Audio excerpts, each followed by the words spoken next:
And if hindi pananakot yun, then I don't know what is. Kung hindi paninindak yun, then I don't know what is. Hindi tayo sensitive. Sanay tayo dito. Pero alam din natin kung pinapatamaan tayo, di ba? Alam natin yun. Hindi tayo tanga.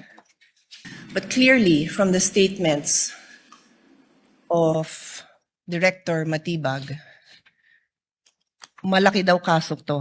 Naimbestigahan na niya? Alam niya ng malaking kaso? Paano niya nalaman? So sa akin lang, Mr. Presiding Officer, simple lang eh. What was the intention here? To distract the minority floor leader, who is one of only two lawyers right now, because our other lawyer was already carted off somewhere. So dalawa lang kami. So you wanna distract him. So ako na lang ang tatayo dito. Hindi na siya makakapag-aral. Yung ba intention? Because it is clearly the intention. The fact that he has to stand up, the fact that I have to stand up, the fact that Senator Robin has to stand up, he is distracting us from our job. As Senator Alan said, he could do it quietly. Go ahead. Anong purpose niya? Nagyayabang siya? What's the purpose? Is he trying to intimidate us, not to ask him tough questions when he is our resource person next week? I do not know. But those statements, those actions are not acceptable, possibly contemptible. So I ask the presiding officer and you, my dear colleagues, let's think about this clearly. I will stop now. As Senator Pangilinan said, we can take this up on Monday. Salamat na pinagbigyan niyo ako na mapanood natin at pag-isipan natin. Na gano'n na lang, pag may pinatawag tayo sa witness stand, abangan natin na magpe-press kung ano-ano pagsasabi tungkol sa atin. I didn't have enough time to research.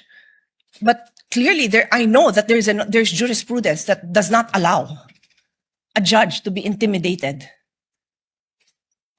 And if hindi pananakot yun, then I don't know what is. Kung hindi paninindak yun, then I don't know what is. Hindi tayo sensitive.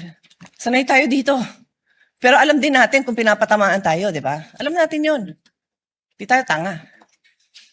O so paano? Sabihin ko ngayon sa kanya, manda ka sa akin ngayon pagdating mo. Ganun ba? Gaganti na lang ako. Hindi ako ganun. Kilala niyo ako. For how many years ako tumayo dito? Hindi ako nanggaganti. Hindi ako mababaw. Pero I'm asking you, dear colleagues, wag tayong papayag. The Filipino people deserve better. We deserve better. Thank you.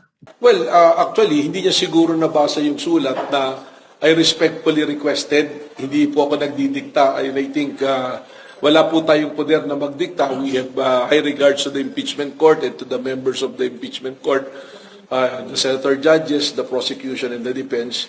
Importante po ito nangyayari ito, hindi lang sa atin, kundi sa buong Pilipinas. And mataas po respeto natin. Kaya nga po nakikiusap sana tayo na kung pwede mapaga. Medyo mali na nga yung spin, yung mga nagsasalita na hindi raw ako handa, wala pang script and all na sinasabi. Anytime po, wala naman po tayong bagong sasabihin, kung anong ating sasabihin, kung ano po yung nandun na sa mga dokumento at ebidensya. I-contempt mo si Matibag at kahit na sinong witness, kasi yung mga excuses na ganyan, kalokohan yan.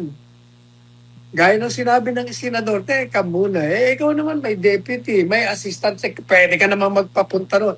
Ang mahalaga, kung ikaw talagang hukuman na totoo, pag ikaw sinumpi na, hindi ka pumunta, contempt mo kagad yan. Hindi na dapat pinag-uusapan mo, manifestation, kasi tali mo pa yung sulat.